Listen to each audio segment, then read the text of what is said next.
We've all been hearing the news. Moondrop makes their first headphone, and here it is.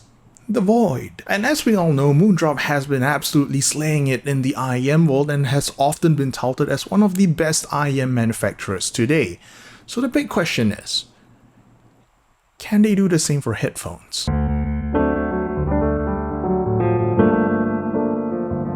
Per usual, if you need disclaimers, please watch this video where I talk about anything that may affect the objectivity of my reviews. And if you need a VPN, why not watch this ad read where I talk about NordVPN, the sponsor of this video. I'll be honest and just say that you don't need a VPN, much like how you don't need AdBlock or you don't need Netflix, but in the event that you do want one, then why not consider NordVPN? They are one of the biggest names in the business for a reason. After I got my subscription, I find myself using it more and more, whether it being watching shows that are no longer available in my country on Netflix, or maybe just to access websites that are geographically blocked for some reason. I'm looking at you, Japan. NordVPN's new threat protection feature also blocks malware and malicious ads and stops intrusive tracking for additional peace of mind whenever you're surfing the wild and choppy waves of the internet. And if you go to nordvpn.com/chronicle, you get an exclusive deal on a 2-year plan plus 4 bonus months free. It's risk-free with NordVPN's 30-day money-back guarantee. As per usual, support the people who support me. Sign up today at nordvpn.com/chronicle.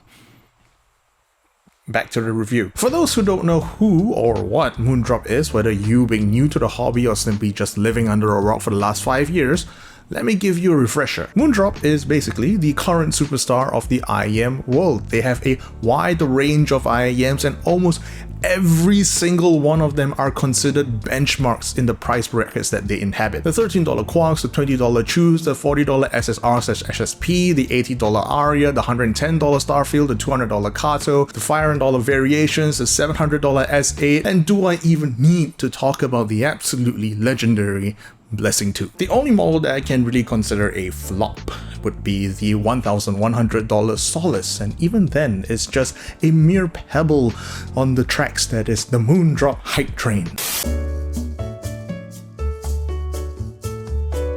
So you could see the absolute hysteria the audiophile community experienced when Moondrop finally teased that they were going into manufacturing headphones. Oh my god. Hell, that was probably the biggest piece of news the headphone world had the entire year. Well, granted, the headphone industry is kind of stagnating, so that's not really a high bar to clear now, is it? Anyways, fast forward to this year and we now have Moondrop announcing their new lineup of headphones. The flagship electrostatic Moon Zero coming in at a cool $1,000, the planar Venus coming in at $600, and of course we have the dynamic driver Void coming in at $200, which is the first headphone that they are releasing and is the headphone that we are going to talk about today. So yes, exposition over, let's now talk about the Moondrop Void. Moondrop's very first headphone. Do they have what it takes to vault over the very high expectation their own reputation sets for them? To answer that very specific question, not quite. So you know my usual play, I usually skip everything else and only focus on sound, but I feel like since that this is Moondrop's first ever headphone, I think they are in dire need of some feedback. First and foremost,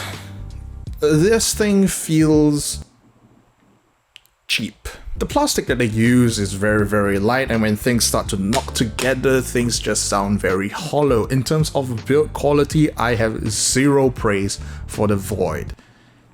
It sucks. If you handed me the Void and you didn't tell me anything about it, I would have guessed like $50, I guess. Maybe 100 if I was pushing it, but even then, headphones like the Sennheiser 559 as well as the Philips X series of headphones feel so much sturdier and better built than something like this. Now, when it comes to comfort and fit, on my large ass head, it fits pretty alright. There's a good amount of headband extension, I'm looking at you head, and there's still a little bit of cup swivel which helps properly seal the headphones to my head. I'm looking at you, hi-fi man. But while it's alright on my head, there's still a couple of things that I have to nitpick about. Number one, the stiff headband. The headband is not flexible. So you better hope to god that your head is at this specific curvature, else you're kind of fucked. I mean, look at this, Jesus Christ. And number two, I would like a bit more comfortable. Nothing too much, but since we're nitpicking, I'm just putting it out there. This is alright, but I would just like a little more. Other than that, thankfully the Void doesn't have parts that start creaking out of the box. Of course, it's clacking, but at least it doesn't creak. Alright, so with non-audio stuff out of the way, let's now talk about the thing that everyone else is waiting for me to talk about. The sound. I could wax poetic all day on the small little intricacies of a headphone sound, but ultimately my opinion on the Void can be distilled into one simple phrase.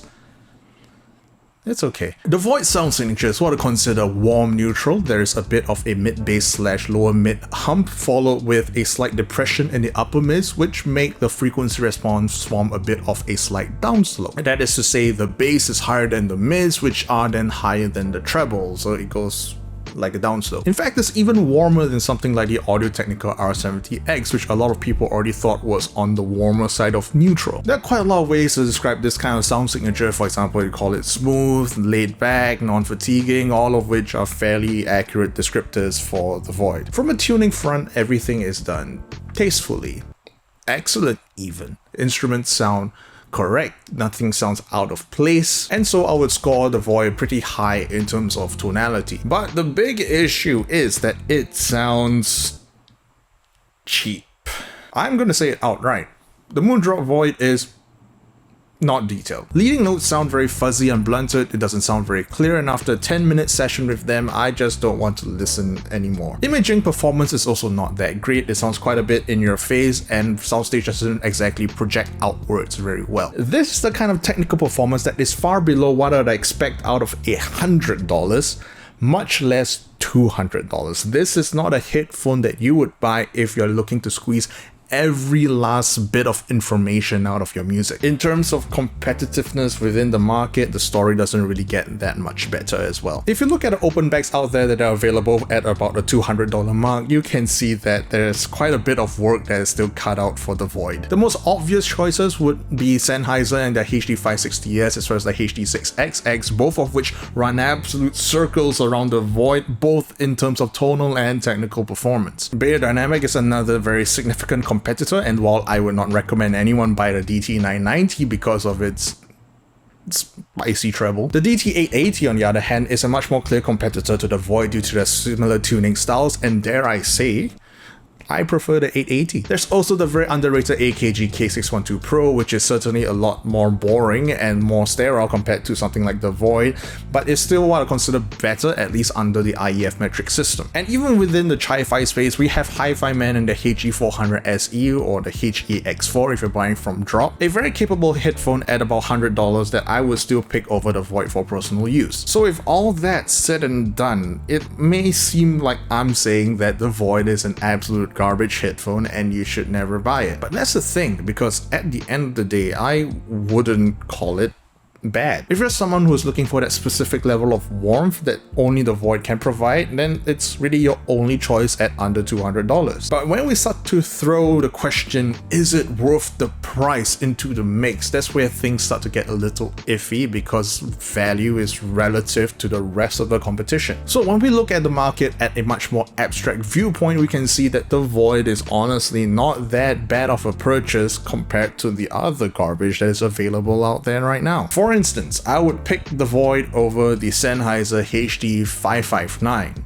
or the 579 or the 599. I'll pick the Void over any Audio-Technica open bags, the Harmonic 9 Helios, and do I even have to mention Grados as well? As it stands, given the state of the market right now, I would call the Void worth the price, at least it's a singular star. Of course, there are a lot of other options that are considered far more of a value compared to the Void that I've awarded the 2-star as well as the 3-star rating, but as it stands in terms of sound, it's more or less the tonality that's hard carrying its final ranking. So my final ranking for the new Moondrop Void, A- for tone, C for technicals, for a final rank of B-, a singular value star.